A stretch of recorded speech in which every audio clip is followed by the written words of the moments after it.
Good evening, I'm Bo Williams and welcome to the 7. Let's get a look at the big 7 stories happening right now. And topping the list, the teen accused in a deadly shooting in Harriman appeared in court today for a detention hearing. The judge deciding 17-year-old Riley Pollock will remain in custody. Now, the decision came after Pollock's attorney argued he should be allowed to return home and wear an ankle monitor. As we've reported, 18-year-old Holden House was shot and killed at a party at the Mr. Clean business on August 30th. A few witnesses spoke in court today, including Jackson Anderson, a friend of House who was at the party. He said the shooting happened after an argument that House was not involved in and described the moments before and after the shooting. I was looking at Holden when it happened, so unfortunately that's the first thing I seen was my friend fall to the ground. So I went over there and obviously was trying to be there for him. Another teen who was at the party described tending to House while they waited for an ambulance. A date has not been set for Pollock's next court appearance. Next for you here on the 7, a man who the U.S. Marshals Service calls a known leader of the gangster Disciples street gang here in Knoxville has now been taken into custody. We're told that Demetric King was arrested last night following a chase which started in the Tri-Cities area. A release says the chase began in Kingsport and then continued into Virginia where King crashed. U.S. Marshals say King has a long and violent criminal history. We're told this includes a history of evading arrest and running from law enforcement several times in the past. Before the chase, King had been wanted out of Washington County on violation of probation and burglary charges. He has also been indicted federally for possession with intent to distribute 50 grams or more of meth. After being checked out at the hospital, King was moved to the Cocke County jail to await his initial appearance on the federal charges.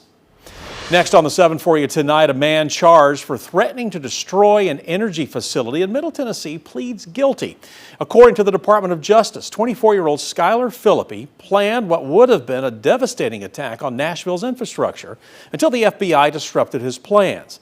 They say he planned to attack part of Nashville's power grid with a drone containing explosives. He also told others he wanted to commit a mass shooting at a YMCA. He was arrested in November of last year in an undercover operation after a months-long investigation. Today, Philippi pleaded guilty to attempting to use a weapon of mass destruction and attempting to destroy the energy facility. Philippi is set to be sentenced this coming January. He faces a maximum penalty of life in prison.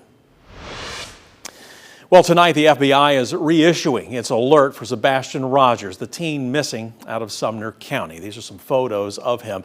Sebastian was last seen in February 2024. A new report walks through what the FBI knows about the day before Sebastian disappeared, plus what happened that night and the next morning. When Sebastian was last seen, he weighed about 110 to 115 pounds, had brown hair, brown eyes. Next on the 7, it has been nearly 1 year since Hurricane Helene devastated Cocke County, and since then recovery efforts have been underway. But even with almost a year now under their belt, much more is left to be done for those continuing to clean up and rebuild. You know, today we caught up with a Cocke County woman we talked to after the initial flood. She and her mother-in-law, Sherry Barnett, lost everything. Now, last year, Barnett told us she waited 11 hours in her flooded home before being rescued alongside 2 of their dogs. Now, her daughter-in-law, Pamela Alders, says they are still in the process of picking up the pieces. It's gotten way better than what it was, but there's still a lot of work to do. And I hope the outsiders continue to give support and lend a hand like these people that come today, because we need it. Everybody here needs it. It's not just a select few, it's everybody. Alders was reunited with her dogs after the flood, and she said Barnett moved to Newport away from potential flood zones. And while Alders continues to wait for housing assistance, she lives just across the street from where it all happened. She says it serves as a reminder of just how far they have come and what still needs to be done. All right, we're getting a look at the progress being made on repairs to a stretch of Newfound Gap through the Great Smoky Mountains National Park following a landslide. I want you to take a look here. The National Park says crews have hauled away 144 truckloads of material from the landslide. They have also brought in 2,000 tons of gravel and 150 boulders to make those repairs. Now, the video is from last month, before those repairs even started. We've been telling you the landslide happened at the beginning of August between mile markers 12 and 13 on the Tennessee side of the national park. And at last update, repairs were expected to be complete by the end of this month. In the meantime, drivers are urged to follow detours and road closure signs.